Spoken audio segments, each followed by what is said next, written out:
Hello friend, मैं Sunil Kumar stone classes में आपका स्वागत है। हम आशा करते हैं कि आप लोग अच्छे होंगे। हम लोग देख रहे हैं त्रिकोणमिति। त्रिकोणमिति में आज हम लोग देखेंगे ऊंचाई और दूरी।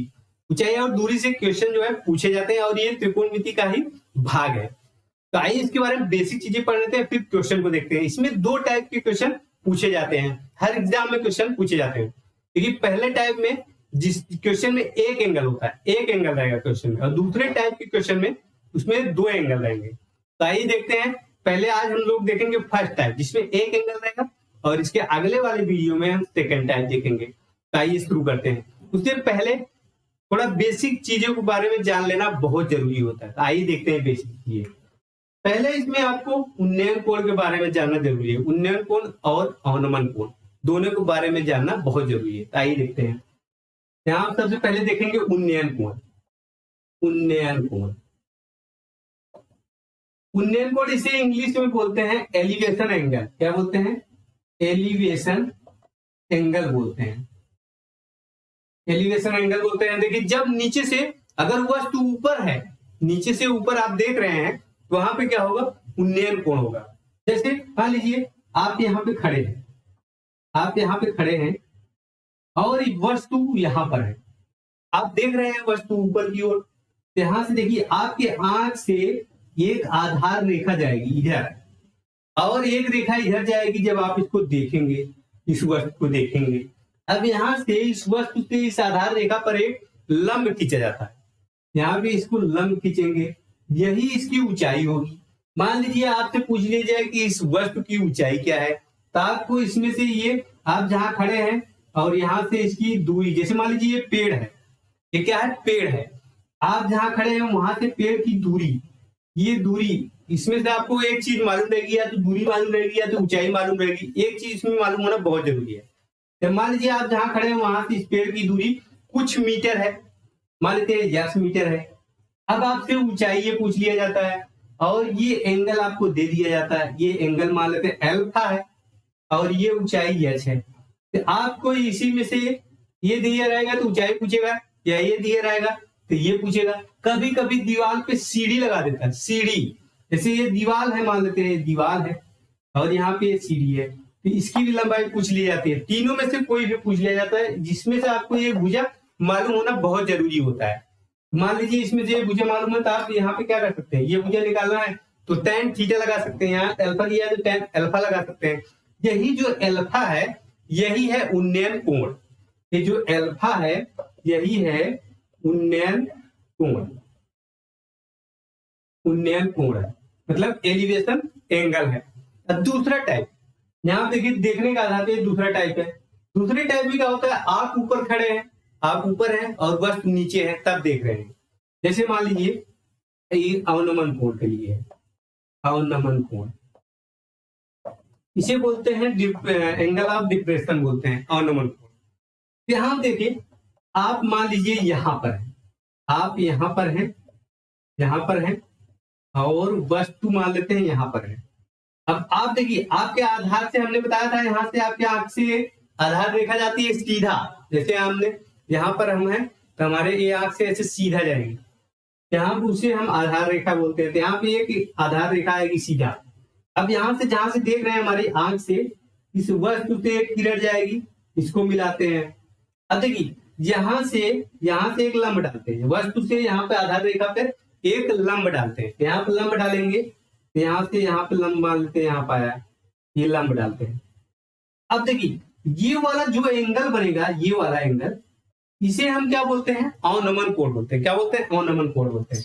तो मान लीजिए ये कोण बीटा है, ये कोण क्या है? बीटा है। अब देखिए त्रिभुज इस तरह से बन गया है। त्रिभुज यहाँ पे देखिए, त्रिभुज यहाँ पे इस तरह से बन गया है। अब देखिए बच्चे इसमें क्या होता है? घबरा जाता है। इसमें पता नहीं चलता उसको कि इसमें से कर्ण कौन है, लंब कौन है, आधार कौन है। इस तरह से त्रिभुज में कंफ्यूजन हो जाता है।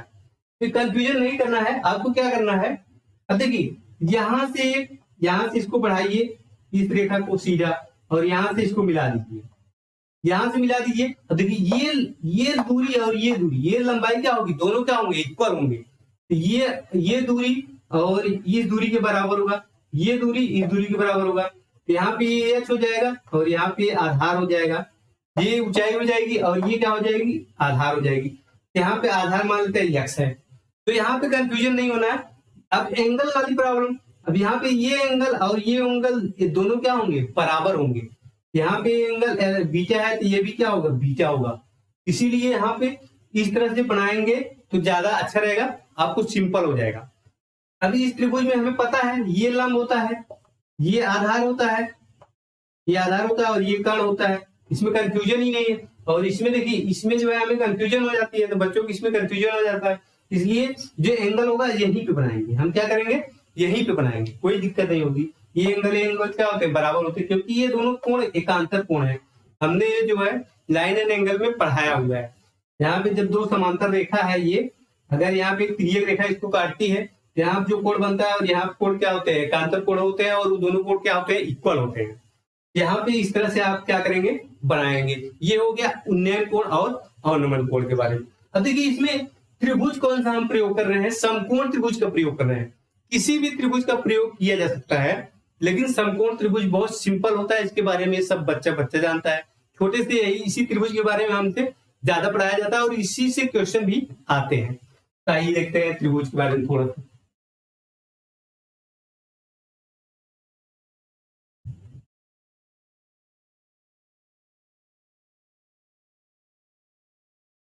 यहाँ पे देखिए, ये त्रिभुज है, ये समकोण त्रिभुज है। ये समकोण त्रिभुज में आप जानते हैं कि एक एंगल इसमें क्या होता है, 90 होता है। ये एंगल क्या होता है, 90 होगा, और बाकी दो बचे एंगल, इनका दोनों का योग कितना होता है, 90 होता है, क्योंकि त्रिभुज के तीनों कोण का योग कितना होता है, 90 180 होता है। ये 90 है तो इन दोनों का योग क्या होगा, 90 होगा। यहाँ पे ये 30 डिग्री हो सकते हैं, या तो क्या हो सकते हैं 60 डिग्री होगा। अगर यहाँ 30 होगा तो ये 60 होगा, या तो यहाँ पे 45 होगा तो ये भी 45 होगा। तो मान लेते हैं, देखिए इसमें हमें क्वेश्चन किस पूछे जाते हैं, 30, 45 और 60 पे, इसी जो है कोण पे क्वेश्चन पूछे जाते हैं। बहुत कम रेयर में 15 डिग्री पे क्वेश्चन पूछ दिया जाता है। किसमें पूछा जाता है, यहाँ पे हमें पूछा जाता है 30 डिग्री पे, और पूछा जाता है 45 डिग्री पे, और पूछा जाता है 60 डिग्री पे। इसी तीनों कोण पे क्वेश्चन ज्यादा पूछे जाते हैं। आप कोई भी उठा के देख लीजिए, रेलवे हो, लेखपाल हो, कोई भी हो, उसमें क्वेश्चन जो है इसी पे पूछे जाते हैं। अब आइए देखते हैं, मान लेते हैं यहाँ पे हम 30 डिग्री लेते हैं, पहले 30 डिग्री लेते हैं। 30 डिग्री के सामने वाला ये भुजा क्या होगी, ये भुजा होगी लंब, और 60 डिग्री के सामने वाली भुजा ये क्या होगी, ये होगी आधार। इस त्रिभुज, अगर कोई यहाँ थीटा यहाँ पे ले रहे हैं, तब अगर थीटा यहाँ पे लेंगे तो यहाँ पे इसके सामने वाली भुजा ये क्या हो जाएगी, ये लंब हो जाएगी। लेकिन थीटा हम अभी ये ले रहे हैं, 30 डिग्री ले रहे हैं, 30 डिग्री ले रहे हैं, तो ये लंब है, ये आधार है, और ये क्या होगा, ये कर्ण होगा। ये क्या होगा, कर्ण होगा। इसमें हम ज्यादा से ज्यादा tan का प्रयोग करेंगे, tan। देखिए tan यहाँ पे 30 डिग्री लेते हैं, तो लंब बटा क्या होता है, आधार होता है। tan बराबर क्या होता है, लंब बटा आधार होता है। तो यहाँ पे लंब हो जाएगा और बटा क्या हो जाएगा, आधार हो जाएगा। यहाँ पे इसका होता है 1/√3 होता है। tan 30 मान कितना होता है, 1/√3 होता है। तो यहाँ देखिए लंब कितना है, लंब है 1, और आधार है कितना, आधार है √3। मतलब लंब यहाँ पे 1 है, आधार कितना है, √3 है। अगर हम यहाँ से कर्ण निकालना चाहें तो कर्ण बराबर क्या होगा, इन दोनों भुजाओं के वर्गों के योग क्या होता है, बराबर होता है। यहाँ पे कर्ण का स्क्वायर इन दोनों भुजाओं आधार और लंब के वर्ग के बराबर होता है। यहाँ पे √3 का वर्ग करेंगे प्लस 1 का वर्ग करेंगे, यहाँ पे आएगा एक कर्ण का स्क्वायर रहेगा। यहाँ पे हो जाएगा 3 + 1, ये क्या हो जाएगा, 4 हो जाएगा। अब यहाँ पे स्क्वायर हटाते हैं तो कर्ण बराबर क्या आएगा, ये हो जाएगा √4, यहाँ पे आ जाएगा 2। तो कर्ण कितना आ गया, 2 आ गया। तो यहाँ पे कर्ण हो गया 2। अब देखिए इसका प्रयोग आपको ना करना पड़ेगा क्वेश्चन में, जब एग्जाम में आप एग्जाम हॉल में बैठे, इसका प्रयोग आपको ना करना पड़े, इसके लिए हम आपको एक ट्रिक बताते हैं, जिससे आपको इतना लंबा ये बच सके। आइए देखते हैं क्या ट्रिक है।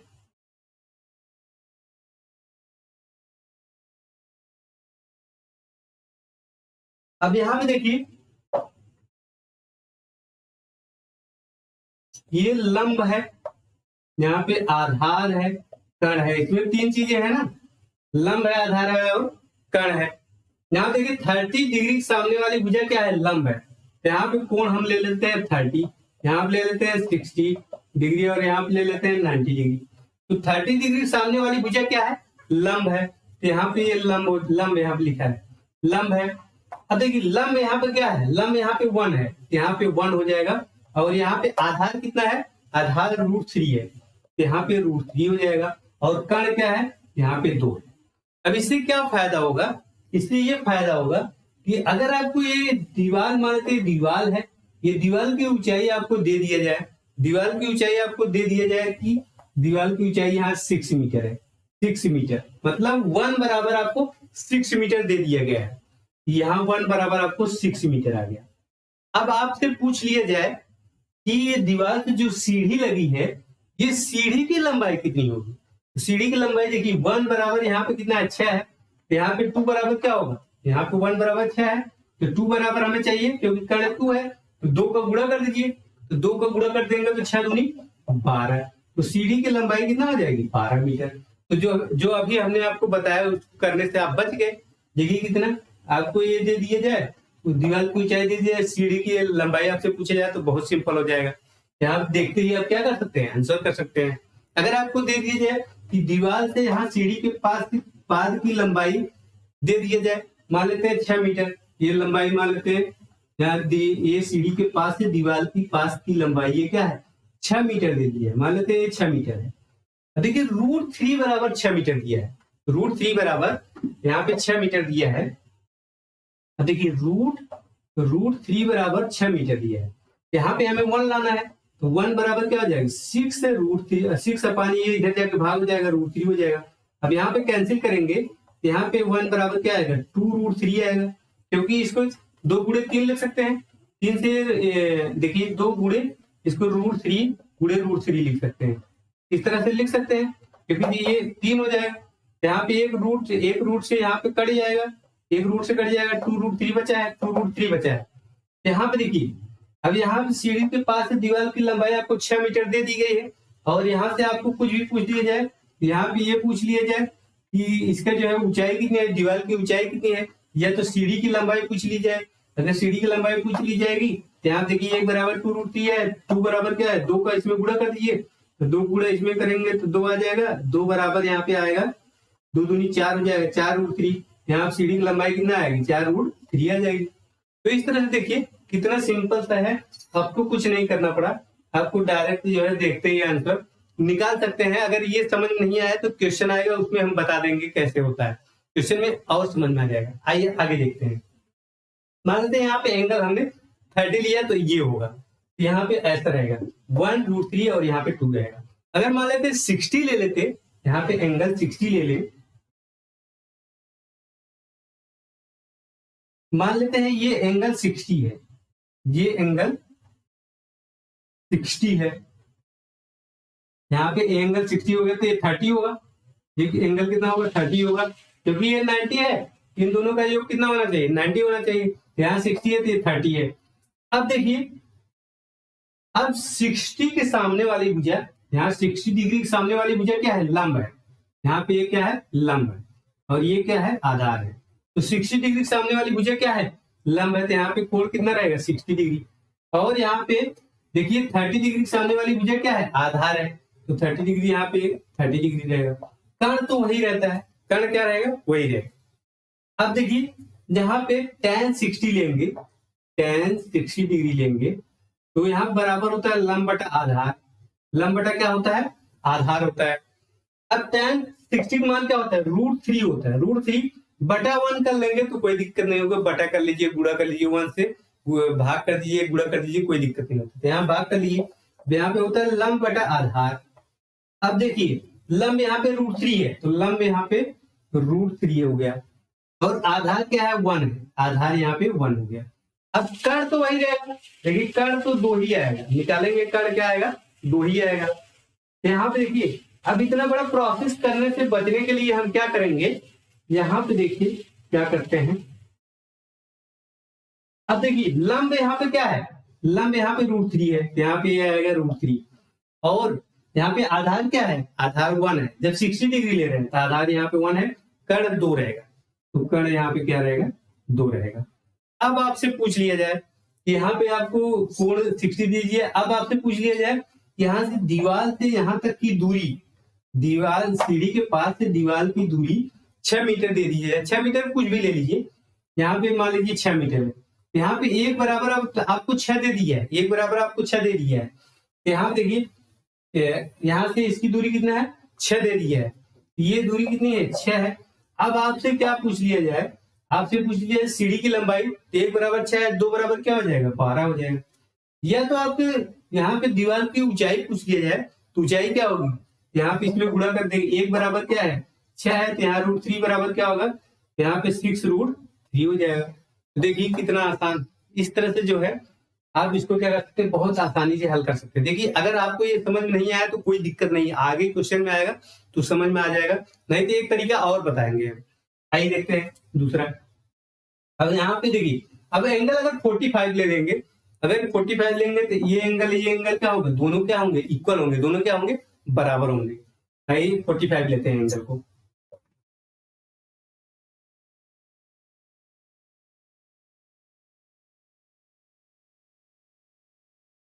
अब जब 45 लेंगे यहाँ पे, ये 45 और ये भी 45 रहेगा।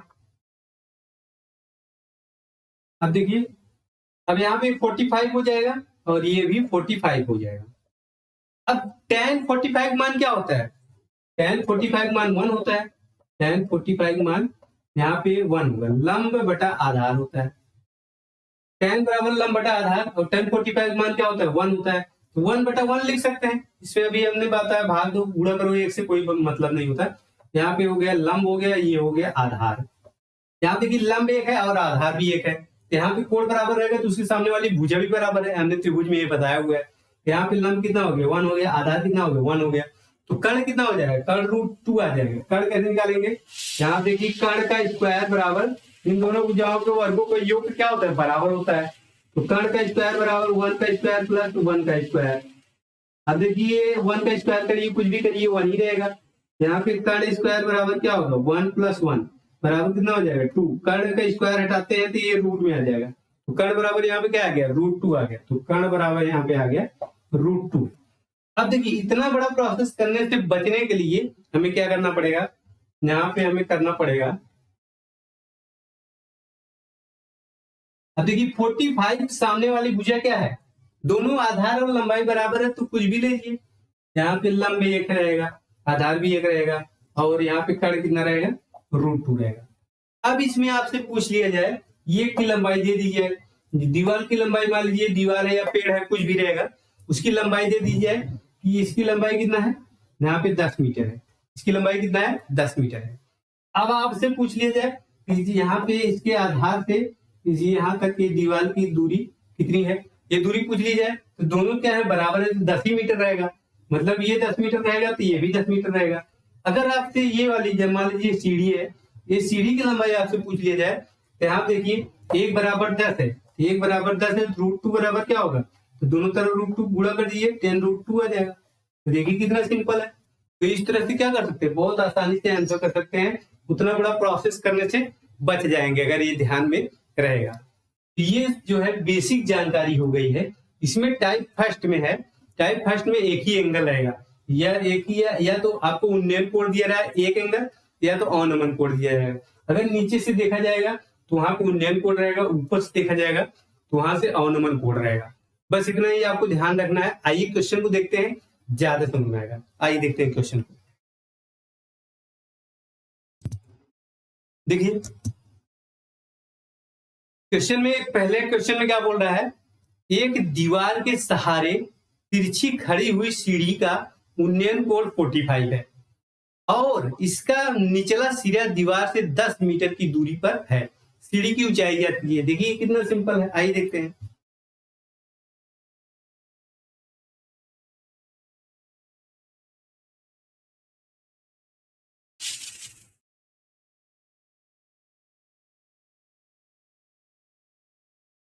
अब देखिए डायग्राम बनाना इसमें बहुत जरूरी होता है। डायग्राम आप बना लेंगे तो क्वेश्चन आसानी से हल कर लेंगे। तो यहाँ पे एक दीवार जो है, दीवार के सहारे तिरछी खड़ी हुई सीढ़ी का उन्नयन कोण 45 है।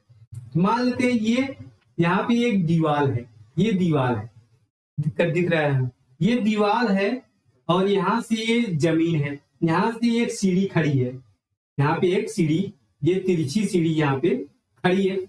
यहाँ पे कोण बताया जा रहा है 45। यहाँ पे कौन सा कोण बताया जा रहा है हमें? उन्नयन कोण। उन्नयन कोण मतलब ये वाला कोण। ये वाला कोण कितना है? 45 डिग्री। अभी हमने बताया अगर 45 डिग्री रहेगा तो ये वाला और ये दोनों क्या रहेंगे? बराबर रहेंगे। और ये क्या रहेगा? ये √2 रहेगा। अभी बताया हमने। अब देखिए यहाँ पे आपसे क्या दिया है, यहाँ पे आपको इसका निचला सिरा दीवार से 10 मीटर की दूरी है। सीढ़ी का निचला सिरा, ये दीवार है, निचला सिरा, इससे ये दूरी कितनी है? 10 मीटर दी है। तो एक बराबर यहाँ पे हमें क्या दिया है? 10 मीटर दे दिया है। और अब पूछा क्या जा रहा है? 10 मीटर है तो सीढ़ी की ऊंचाई ज्ञात कीजिए। तो सीढ़ी की ऊंचाई यहाँ पर है, यहाँ पे एक बराबर क्या है? 10 दिया है, 10 मीटर दिया है। तो √2 बराबर, दोनों तरफ √2 को गुणा कर दीजिए। √2 बराबर यहाँ पे √2 को यहाँ गुणा, यहाँ पे भी 10√2। देखिए कितना सिंपल सा है, कितना देखते ही आप आंसर कर सकते हैं। आप देखकर आप क्या करते हैं? आंसर कर सकते हैं। यहाँ पे 10√2 मीटर किस ऑप्शन में है? पहले ही ऑप्शन आपका करेक्ट है। अब देखिए अगर ये समझ नहीं आया तो आइए दूसरा तरीके बताते हैं। किसी को ये समझ नहीं आया होगा, बहुत शार्ट हो गया। दूसरे तरीके में क्या है? ये सब मिटा दीजिए। दूसरे तरीके में ये सब मिटा दीजिए। ये डायग्राम तो रहेगा, ये डायग्राम रहेगा। यहाँ देखिए दीवार है, ये सीढ़ी लगी है। अब आपसे बोला है कि सीढ़ी के निचले सिरे से दीवार की दूरी ये कितना दिया है? 10 मीटर दिया है। कितना दिया है? 10 मीटर दिया है। अब यहाँ पे क्या पूछा जा रहा है? सीढ़ी की ऊंचाई ज्ञात कीजिए। सीढ़ी की ऊंचाई पूछ रहा था इसमें ना, कि सीढ़ी की लंबाई, सॉरी सीढ़ी की ऊंचाई पूछ रहा था। इसमें ये वाली भुजा पूछ रहा था। ये वाली भुजा मतलब ये 10 है, ये क्या है? ये भी 10 रहेगा। हम सोचे यहाँ पे सीढ़ी की लंबाई पूछ रहा है, सीढ़ी की लंबाई नहीं पूछ रहा है। सीढ़ी की यहाँ पे क्या पूछ रहा है? सीढ़ी की ऊंचाई ज्ञात कीजिए। तो ऊंचाई तो यही रहेगा, ऊंचाई यही रहेगा। ये 10 है तो ये भी क्या रहेगा? 10 ही रहेगा। अब देखिए हमको इस और इस भुजा में जो है यहाँ पे संबंध ढूंढना है। यहाँ पे ये कोण होगा तो ये लंब होगा, मतलब ऊंचाई ये, और ये क्या होगा? आधार होगा। यहाँ पे हमें देखिए इन दोनों भुजा में हमें संबंध चाहिए तो हम tan लेंगे, tan 45 लेंगे। tan 45 डिग्री बराबर क्या होता है? लंब बटा आधार। लंब क्या है? h है, और आधार क्या है?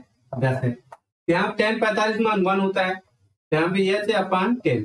इसका गुणा इसमें हो जाएगा तो h बराबर कितना हो जाएगा? 10 मीटर हो जाएगा। देखिए 10 मीटर आ गया। देखिए ऐसी जो अभी इसके पहले हमने ट्रिक बताई, उसमें आपको क्या करना पड़ेगा? उसमें आपको क्वेश्चन देखते ही आंसर हो जाएगा। ये 10 है तो ये भी 10 हो जाएगा, क्योंकि ये 45 है। मैंने बताया था 45 में ये 1 और ये √2 रहेगा। तो इस तरह से बहुत आसानी से ये वाला प्रोसेस करने से बच जाएंगे। देखते ही आप क्या कर सकते हैं? आंसर कर सकते हैं। तो ये वाला प्रोसेस सोचिए कि कम ही यूज करेंगे। आइए अगला क्वेश्चन देखते हैं। अगले क्वेश्चन में क्या है? 32√3 मीटर ऊंचे एक टावर के शीर्ष से एक इमारत के पाद का अनुमान कोण कितना दे रहा है? 60 डिग्री दे रहा है। टावर से इमारत कितनी दूरी पर स्थित है? देखिए ऊपर से नीचे देखा जा रहा है। ऊपर से नीचे देखने में हमने बताया था वहां पे कौन सा कोण रहेगा? वहां पे अनुमान कोण रहेगा। आइए देखते हैं, बहुत सिंपल क्वेश्चन है।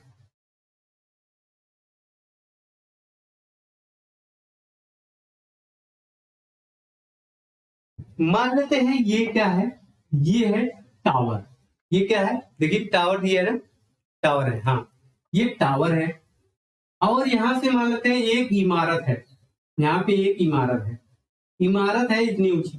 अब यहाँ इसके शीर्ष से इसके पाद पे यहाँ पे देखने पर ये कोण हमें बताया जा रहा है। ये कोण कितना है? 60 डिग्री है। यहाँ पे ये कोण कितना है? 60 है। तो ये भी कोण कितना रहेगा? ये 60 रहेगा। तो ये वाला त्रिभुज हमें लेना ही नहीं, ये वाला त्रिभुज हमें नहीं लेना, हमें ये वाला त्रिभुज लेना है। ये 60 डिग्री रहेगा। अब देखिए जब ये 60 डिग्री रहेगा तो यहाँ पे हमने बताया था ये √3 रहेगा, ये 1 रहेगा, और ये क्या रहेगा? ये 2 रहेगा। अब देखिए इसमें पूछा क्या जा रहा है? टावर से इमारत की दूरी। तो पहले देखिए 32√3 मीटर ऊंचे टावर, ये हमें दिया है कितना? 32√3। टावर की ऊंचाई हमें कितना दी है? 32√3। जबकि यहाँ पे हमारी ऊंचाई कितनी है? √3 है। यहाँ पे ये √3 और ये √3 कैंसिल हो जाएगा, तो एक बराबर कितना हो जाएगा? 32 हो जाएगा। अब पूछा क्या जा रहा है कि टावर से इमारत कितनी दूरी पर स्थित है। तो यहाँ पे टावर है, इसकी यही दूरी पूछी जा रही है। तो यहाँ देखिए एक बराबर 32 है, और यहाँ पे ये एक ही है। ये क्या है? एक है। यहाँ देखिए लंब, आधार और कण। यहाँ पे देखिए लंब क्या है, √3 है, यहाँ पे आधार क्या है 1 है, और ये क्या है, ये है 2। यहाँ पे हमें ये लंब दिया था, लंब एक बराबर हमने कितना निकाल लिया, 32 निकाल लिया। ये भी एक ही है, तो ये भी क्या हो जाएगा, 32 ही हो जाएगा, तो 32 मीटर हो जाएगा। यहाँ से यहाँ तक की दूरी कितनी हो जाएगी, 32 मीटर। तो आपको क्या करना है, देखिए जब एक बराबर 32 आ गया, यहाँ पे एक बराबर 32, देखते ही क्या कर सकते हैं, आंसर कर सकते हैं, लगाने की जरूरत नहीं पड़ेगी। अगर ये समझ जिसको नहीं आया है, आइए दूसरा बताते हैं ट्रिक, दूसरा तरीका बताते हैं, थोड़ा लंबा रहेगा दूसरा तरीका। ये ट्रिक, यही ट्रिक हम बोलते हैं, ये ट्रिक आप जो है अप्लाई करिए, बहुत सिंपल है और बहुत कम समय में आंसर देखते ही आंसर कर सकते हैं। जैसे यहाँ पे √3 बराबर, ये कैंसिल हुआ, बराबर एक बराबर आ गया, और यहाँ पे यही दूरी पूछी है, ये दूरी हमारी एक है, एक बराबर यहाँ पे क्या है 32 है, तो यही का आंसर हो जाएगा। लेकिन अब जिसको नहीं समझ में आया उसको देखिए दूसरा तरीके बताते हैं। अब देखिए यहाँ पे ये सब मिटाना पड़ेगा। अब देखिए यहाँ से दीवार से सॉरी इमारत से टावर की दूरी हमें दिया हुआ है, टावर सॉरी ऊंचाई दी है, ऊंचाई यहाँ पे टावर की ऊंचाई दी है 32 √3 दिया है। यहाँ से इमारत से इसकी दूरी पूछी जा रही है, टावर की दूरी ये पूछी जा रही है। इससे और इसमें क्या होता है, tan संबंध होता है, tan बराबर tan लेंगे 60 डिग्री, tan 60 डिग्री बराबर क्या होता है, लंब बटा आधार। तो लंब ये है, आधार ये है, आधार मान लेते हैं x है, लंब ये है, यहाँ पे लंब बटा आधार 32 √3 बटा आधार क्या होगा, x होगा। tan 60 का मान क्या होता है, √3 होता है, यहाँ पे √3 हो जाएगा, बटा 1 कर लीजिए, और यहाँ पे 32 √3 बटा कितना हो जाएगा x, इसका गुणा इसके साथ, इसका गुणा इसके साथ होता है, तो यहाँ पे इसका गुणा हो जाएगा √3x बराबर कितना हो जाएगा 32 √3। x बराबर हमें चाहिए तो x बराबर इसकी जगह भेजेंगे तो क्या हो जाएगा, भाग हो जाएगा। यहाँ पे 32 √3 बटा √3, ये √3 से कैंसिल हो गया, यहाँ पे आ गया 32 मीटर। यहाँ पे x यही, यहाँ से इसकी दूरी कितना हो गया 32 मीटर। तो इतना बड़ा आपको क्या करना पड़ा, प्रोसेस करना पड़ा, इसीलिए इसको करने से बचिए। आइए अगला क्वेश्चन देखते हैं। अगले क्वेश्चन में क्या बोल रहा है कि एक 13 मीटर लंबी सीढ़ी को दीवार के साथ लगाया गया है और सीढ़ी का निचला हिस्सा दीवार से 6.5 मीटर की दूरी पर है। दीवार के साथ झुकाकर रखी गई सीढ़ी की ऊंचाई का कोण ज्ञात कीजिए। कोण क्या है, तो यहाँ पे कोण पूछा जा रहा था, और सिंपल है, आइए देखते हैं।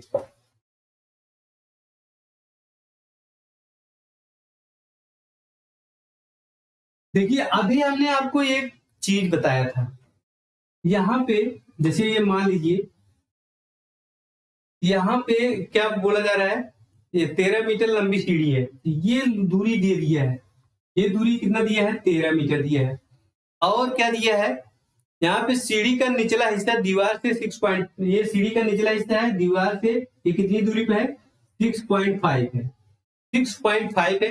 अभी हमने आपको एक त्रिभुज बताया था, यहाँ पे त्रिभुज बताया था, अगर ये कोण हम कितना ले रहे हैं 60 डिग्री ले रहे हैं, ये कोण 60 डिग्री ले रहे हैं, यहाँ पे ये क्या होगा, यहाँ पे ये होगा लंब, √3 लंब होगा, और यहाँ पे ये 1 होगा, ये क्या होगा 1 होगा, और ये क्या होगा 2 होगा। यहाँ पे देखिए अगर इसका दुगुना करते हैं तो क्या आता है, इसका दुगुना यही तो आएगा, इसका दुगुना, अगर इसका दुगुना करेंगे तो क्या आएगा 2 आएगा, एक का 2 गुना करेंगे तो 2 आएगा, तो इसका 2 गुना करेंगे तो कितना आएगा 13 आएगा, 6.5 का 2 गुना करेंगे 13 आएगा। तो यहाँ पे एंगल कितना है 60 है, तो यहाँ पे भी एंगल कितना हो जाएगा 60 डिग्री हो जाएगा। तो लो आंसर, देखते ही अगर ये आपको पता है, ये रिलेशन आपको पता है, तो देखते ही लगाने की जरूरत नहीं, इतना बड़ा क्वेश्चन लगाएंगे क्यों, और बाकी लोग क्या करेंगे, बाकी लोग लगाते रहेंगे, आपका समय बच जाएगा। अगर ये वाला आपको समझ नहीं आया है ये वाला, तो आइए दूसरा तरीका बताते हैं, जो मतलब जनरल तरीका है वही सब यूज करते हैं। तो जनरल तरीका क्या है, जनरल तरीका यही है कि आपको देखिए यहाँ पे ये दे दिया है और ये दे दिया है, अब आपसे पूछा क्या जा रहा है, यहाँ पे पूछा जा रहा है कि कोण पूछा जा रहा है, ये कोण नहीं दिया है, ये कोण नहीं दिया है, यहाँ पे ये कोण क्या होगा अल्फा मानना पड़ेगा हमको, ये कोण अल्फा मानना पड़ेगा। तो यहाँ पे ये कोण अल्फा है, अब इन दोनों भुजा से हमें अल्फा निकालना है। तो ये क्या, देखिए आधार है और एक कण, आधार और कण किसमें संबंध होता है ये आपको सोचना पड़ेगा, कॉस में होता है, कॉस। यहाँ पे हम लेते हैं कॉस अल्फा बराबर cos अल्फा बराबर क्या होगा, आधार बटा कर्ण होता है। आधार कितना दिया है, 6.5 दिया है, 6.5, और कर्ण कितना दिया है, 13 दिया है।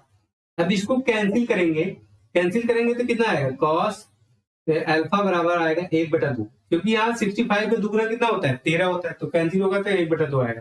अब देखिए cos 1/2 ये किसका मान है, ये 60 का मान है। यहाँ पे ये क्या होगा, अल्फा बराबर कितना हो जाएगा, 60 डिग्री। यहाँ पे इस तरह से आपको ये प्रोसेस करना पड़ेगा और ये सोचना भी पड़ेगा इसी दोनों का रिलेशन किसमें है। तो इस तरह से करने से बचने के लिए जो पहले इसके बताया था वो बहुत अच्छी तरीके है। आइए अगला क्वेश्चन देखते हैं। देखिए अगला क्वेश्चन है, मंच के ऊपर से 50√3 मीटर की दूरी पर टावर के शीर्ष का उन्नयन कोण 30 डिग्री है। यदि टावर की ऊंचाई 60 मीटर है तो मंच की ऊंचाई क्या होगी। बहुत सिंपल सा क्वेश्चन है, आइए देखते हैं।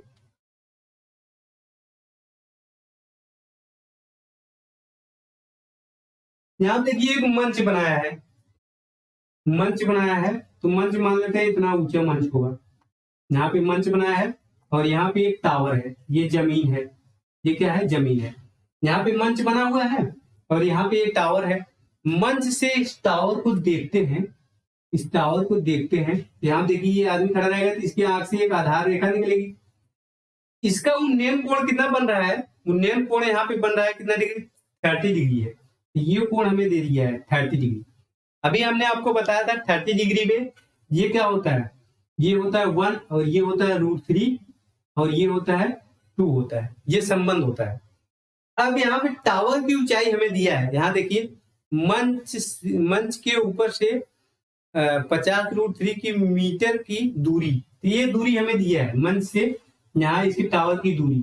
तो मंच से टावर की दूरी कितना दिया है, 50√3, तो 50√3, जब ये 50√3 है यहाँ से यहाँ तक, तो ये भी क्या होगा, 50√3 होगा। तो इसके बराबर क्या है, 50√3 दिया है, यहाँ पे मत लिखिए, दूसरी है 50√3, यहाँ पे √3 बराबर कितना दिया है, √3 बराबर दिया है 50√3 दिया है। तो √3 से कैंसिल, तो 1 बराबर कितना आ गया, 50 मीटर आ गया, 1 बराबर 50 मीटर आ गया। अब क्या पूछा जा रहा है, अब देखिए यदि टावर की ऊंचाई हमें दे दी है, ये जो एक है ना, ये एक यहाँ ये वाली ऊंचाई, ये वाली दूरी, ये वाली ऊंचाई कितनी है, 1 है, और यहाँ से यहाँ तक की दूरी, ये ऊंचाई कितना दी है, टावर की ऊंचाई हमें दी है 60 मीटर। ये है कितना, 60 मीटर, यहाँ से यहाँ तक की ऊंचाई। अब हमें क्या करना है, मंच की ऊंचाई इसमें से पूछी जा रही है, तो ये ऊंचाई जो 1 है यही निकाल करके इसमें से क्या 60 में से घटा देंगे तो ये वाली ऊंचाई आ जाएगी। तो ये वाली ऊंचाई तो हम निकाल ही चुके हैं।